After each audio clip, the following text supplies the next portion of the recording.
Hi, here's Julie for another episode. I'm again so happy to be with you here today to share what's on my heart. And today I wanted to ask you this question.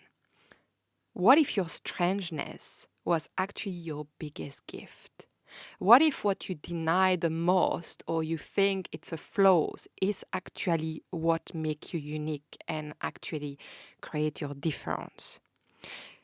And I want to ask you that because we are in a world that is conditioned by label, is conditioned by good or bad, negative, positive. It's, there is norm to follow. And I just feel it's so beautiful when someone go out of the norm and show truly who they are and actually share their difference, the things that make them special. Doesn't matter what it is. We are filled of label, and it's like boxes that we feel that we have to actually fit. But often, as empath, sensitive soul, if you recognize yourself as being one, you don't fit those boxes. You can't fit those boxes because your brain, your whole being work differently. It is. You have so much empathy that you feel everything. You see through the veil. You understand beyond the tangible. And so, how can you try to fit in the box when you are such a being? And so, I want to ask you today, is there a part of you that can take more time to accept this part of you? And I tell you why. Because for me, being legitimate has been one of the biggest things in my life. I never felt legitimate to do anything, although I follow my heart on everything. And if I have a call from God, the universe, my guide, my angels, I go for it. I don't even ask myself any question. And I feel this is quite interesting because this being my biggest gift, is being in connection and feeling it all. And even, in my work, it's been very interesting because as long as I know, I always have found myself in the middle and always trying to catch both sides of me and trying, to hold on. And I'll give you this example. It's the same. So I come from Belgium. I speak French. And then I never really felt I fitted there. And then I traveled. I became an expat. And for you who are expat and listen to me, you might understand this. I am here in New Zealand, but English is not my first language. And I always felt not always understood. Sometimes I have to repeat myself many times before because of my accent. And it's been quite interesting because when I was in Belgium, my accent was an issue.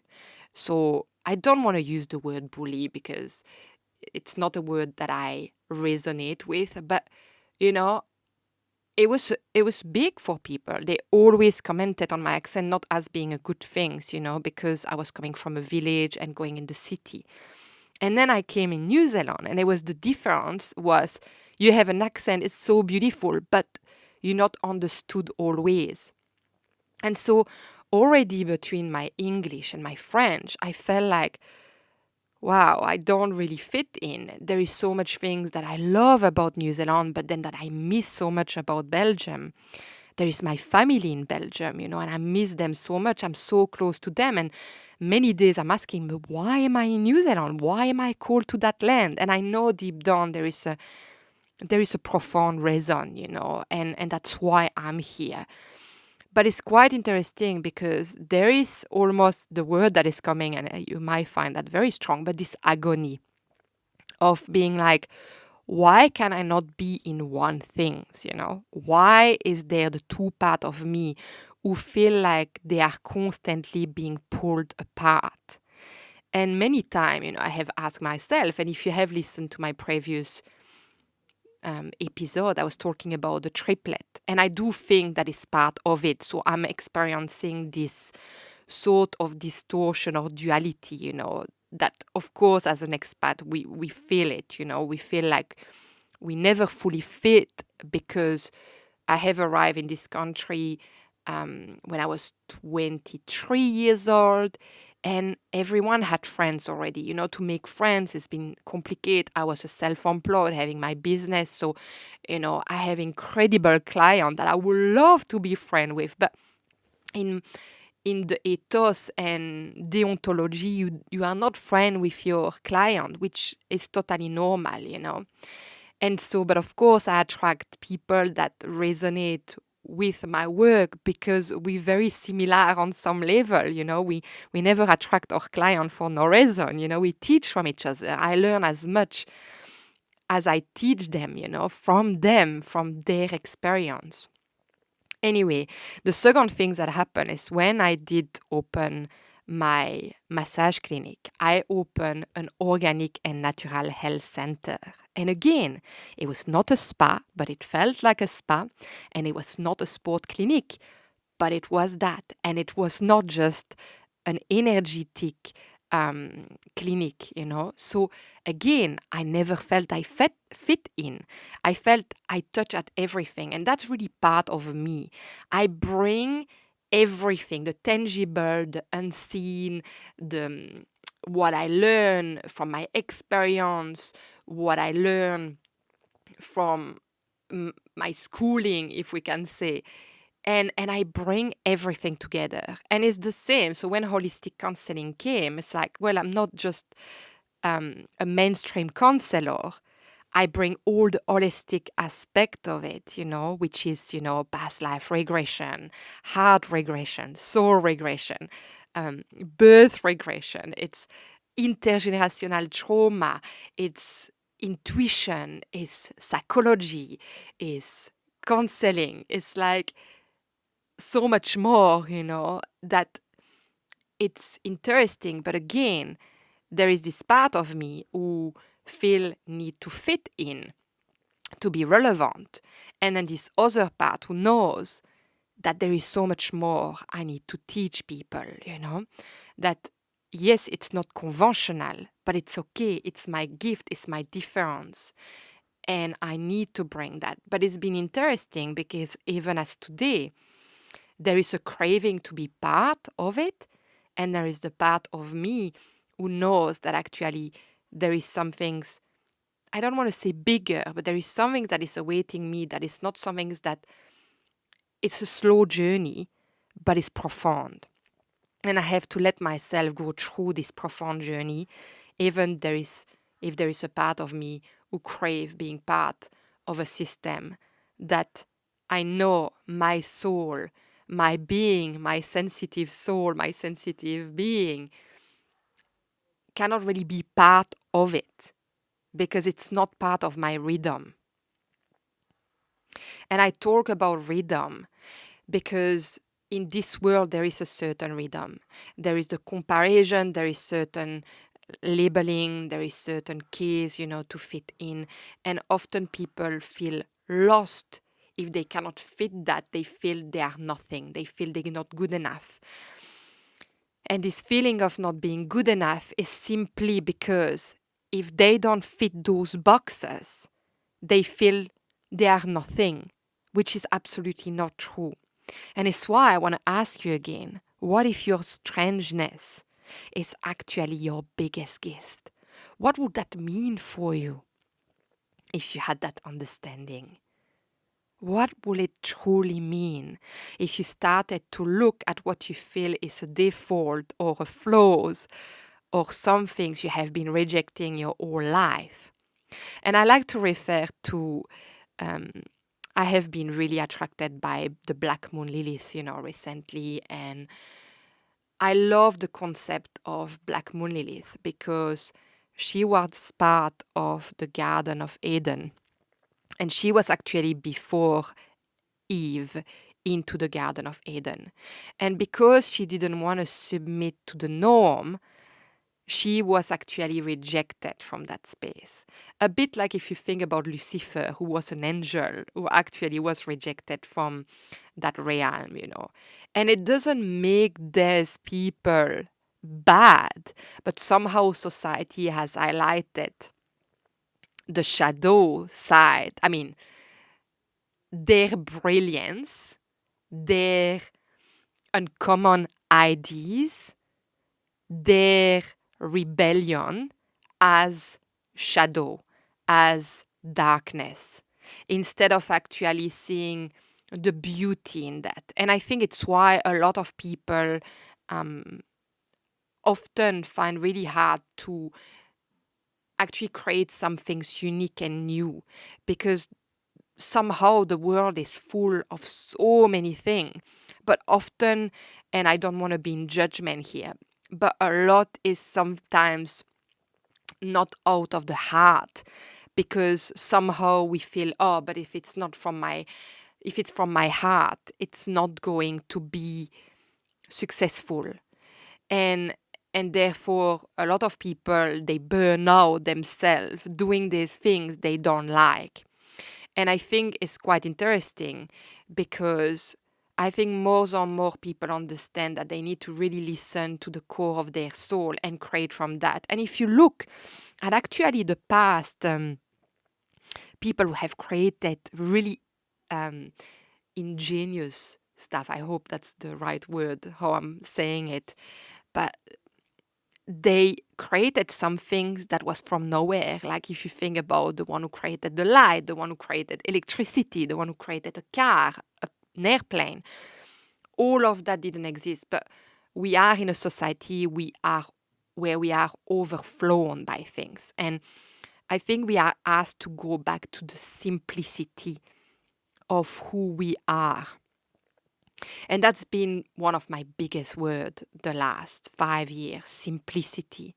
Coming back to actually what is the most simple things in life. And I think it comes back from coming back to our inner rhythm, to really understand what actually align with us, what actually beats freely in alignment with our true self, to actually live not a life of rush, but a life of, I'm hearing the word pleasure, and a life where we can acknowledge every step that we are walking, like I was expressing in my previous episode, instead of rushing through it to arrive to something that satisfy the part of us who want to fit in. Because it gives us a real dopamine hit, and that's why social media is so big, because every time you receive a heart, it creates that dopamine hit in your body. But so imagine when there is no heart coming. That's why a lot of people go to also into depression, or think that no one likes them, and especially the generation who have lived with social media so strongly. So I'm not saying that everything in social media is not good. For my sake, I know I'm better without it. And so I remember about 4 years ago, I decided to remove myself from Instagram because it was not doing any good to me. And that's okay. That was a personal choice. It's never really stopped me from actually promoting myself in other way. And when, because I'm still on YouTube, because I post a lot on YouTube, but I'm trying to not scroll, because I find that scrolling give me nausea. And it's something that my body reject. Nausea is the rejection of some things. It's things we're not digesting. It's things our body is repulsed from. So I like to listen to my body signal, like I was talking before. And nausea is one of the biggest. And then I start to go in that spiral. Even me, I know all of this, but I will go, a part of me will go in that space of, see, you're not good, doing enough. Why are you, excuse me, why you're not actually on social media posting about what you do? But it doesn't serve me well. I have so much I want to share, and I found that quite beautiful to be here with you. And I know the one who are listening is just me and is going to go somewhere. Maybe not everything is going to resonate with you of what I'm sharing, and that's okay, because I'm not here to convince you on anything. I'm just here because I was asked to be here. And when I'm asked, I'm someone who actually go into devotion. I trust the message I receive, and a lesson that I learned very strongly is to not project again where this is going to go, but just trusting that this is maybe just for me. And then maybe it's going to touch 1, 2 person or more. And that's it. That's it. I should not stop myself from actually being here, sharing my uniqueness, my difference, my gift, just because I think it will not go to a certain success. Because again, what is success? I think we all have a different view on that. To me, just accepting who I am each day, being able to look at what still trigger me and work through the root of what this is, listening to myself, holding the space for myself and others, being able to set boundaries, you know, to give myself love, to nurture myself. This is actually success to me. When I see where I was and where I am now, and even the person I have become since, closing the clinic and going through this really, really horrific illness, and being here today, being able to talk to you, and feeling still part of me who are transforming, transmuting, because I don't think that journey will ever stop, and that's okay. As I continue to teach others and learn from others, I'm going to continue to transform and evolve. And so what I'm saying today is relevant to who I am today, and tomorrow it's another day. But it doesn't mean that what I'm sharing today doesn't have its importance and doesn't need to be shared. And it's why, I always feel when I need to be in a place at a certain time, I do it. I show myself there. If tomorrow I'm like done, okay, the podcast is done. The podcast is done. And I will have done what my heart, my soul needed to share. So I'm asking you again one more time this question. What if your strangeness was actually your biggest gift? What would that do to you? How can you actually see yourself through that lens, through that new perspective, almost being the hangman from the major arcanas of the tarot, looking from a new perspective? Well, today I would love to leave you with that.